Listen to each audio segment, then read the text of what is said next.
Hello everyone, and welcome back to Delft Stack.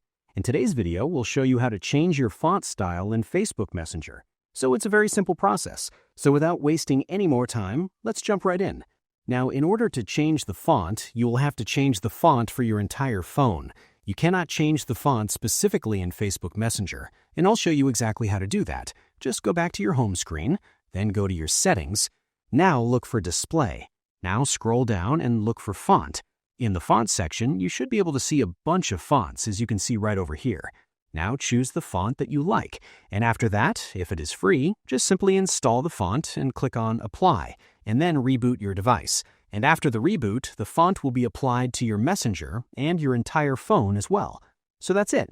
Now you know exactly how to change your font style in Facebook Messenger.